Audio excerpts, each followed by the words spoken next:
Hello, elementary school students across America and on United States military bases around the world. Michael T. Mondak here with you, and Merry Christmas to all of you. Take a break from opening presents and gather with your family and tune in on YouTube as I read to you, your parents, and your teachers, and today, your extended family members. So, I'm sure you were excited with all the toys you got for Christmas today. There's one question you might be asking. Can a toy become real? That's what a fat little Velveteen Rabbit discovers, that he can, at least to a boy who loves him. In fact, that's the storyline to the classic story of the Velveteen Rabbit, or How Toys Become Real. This is an abridged version of the original story by Marjorie Williams, with illustrations by Florence Graham. If you are ready, let's get started. There was once a Velveteen Rabbit. He was fat and bunchy, his coat was spotted brown and white, and his ears were lined with pink sateen. On Christmas morning, when he sat wedged in the top of the boy's stocking, with a sprig of holly between his paws, the effect was charming. For at least 2 hours the boy loved him, and then, in the excitement of looking at all the new presents, the Velveteen Rabbit was forgotten. For a long time he lived in the nursery. He was naturally shy, and some of the more expensive toys snubbed him. The mechanical toys were very superior and pretended they were real. The model boat caught the tone and referred to his rigging in technical terms. Even the jointed wooden lion put on airs. The only person who was kind to him at all was the skin horse, who had lived longer in the nursery than any of the others. What is real? The rabbit asked the skin horse one day. Does it mean having things that buzz inside you and a stick-out handle? Real isn't how you are made, said the skin horse. It's a thing that happens to you. When a child loves you for a long, long time, you become real. Generally, by the time you are real, most of your hair has been loved off and you get very shabby. I suppose you are real, said the rabbit. The boy's uncle made me real many years ago, said the skin horse. Once you are real, it lasts for always. The rabbit sighed. He thought it would be a long time before this magic called real happened to him. One evening when the boy was going to bed, he couldn't find the china dog that always slept with him. Here, said Nana, who ruled the nursery, take your old bunny. He'll do to sleep with you. That night, and for many nights after, the Velveteen Rabbit slept in the boy's bed. The rabbit grew to like it, for the boy made nice tunnels for him under the bedclothes that he said were like the burrows of the real rabbits lived in. And when the boy dropped off to sleep, the rabbit would snuggle down under the boy's warm chin and dream. The little rabbit was so happy that he never noticed how his beautiful velveteen fur was getting shabbier, and his tail coming unsewn, and all the pink rubbed off his nose where the boy had kissed him. Spring came, and the rabbit had rides in the wheelbarrow, and picnics on the grass, and fairy huts built for him under the raspberry canes. Once, when the boy was called away suddenly, the rabbit was left out on the lawn until long after dusk, and Nana had come to look for him because the boy couldn't sleep unless he was there.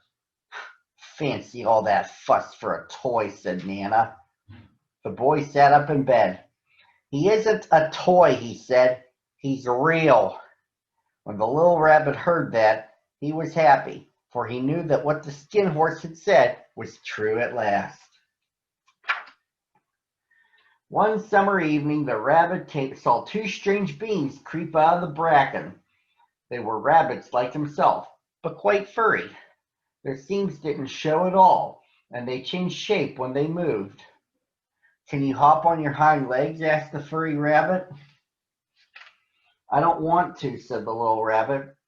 The furry rabbit stretched out his neck and looked. He hasn't got any hind legs, he called out. And he doesn't smell right. He isn't a rabbit at all. He isn't real. I am real, said the little rabbit. The boy said so. Just then there was the sound of footsteps, and the two strange rabbits disappeared. For a long time the little rabbit lay very still. Then the boy came and carried him home. One day the boy was ill. His face grew very flushed, and his little body was so hot that it burned the rabbit when he held him close. It was a long, weary time. Presently the fever turned, and the boy got better. The doctor ordered that all the books and toys that the boy had played with in bed must be burned.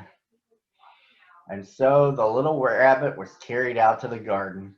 Nearby he could see the raspberry canes in whose shadow he had played with the boy, and a great sadness came over him. Of what use was it to be loved and become real if it all ended like this? And a tear, a real tear, trickled down his shabby velvet nose and fell to the ground. And then a strange thing happened, for where the tear had fallen, a flower grew, and out of it there stepped the fairy. She kissed the little rabbit on his nose. I am the nursery magic fairy, she said. I take care of all the playthings that the children have loved. When they are old and worn out and the children don't need them anymore, I come and take them away with me and turn them into real. Wasn't I real before? Asked the little rabbit. You were real to the boys, the fairy said, because he loved you. Now you shall be real to everyone. And she held the little rabbit close in her arms and flew him into the wood. In the open glade, the wild rabbits danced with their shadows. The fairy kissed the little rabbit again and put him down on the grass. Run and play, little rabbit. But the little rabbit sat quite still. He did not know that when the fairy kissed him that last time, she had changed him altogether. He might have sat there a long time if just then something hadn't tickled his nose, and he lifted his hind leg to scratch it. And he found out that he actually had hind legs. Instead of dingy velveteen, he had brown fur, soft and shiny, and his ears twitched by themselves. He gave one leap, and the joy of using those hind legs was so great he went springing about, jumping sideways and whirling around as the others did.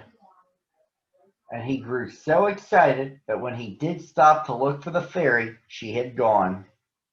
He was a real rabbit at last, at home with the other rabbits. Autumn passed and winter, and in the spring the boy went out to play in the wood.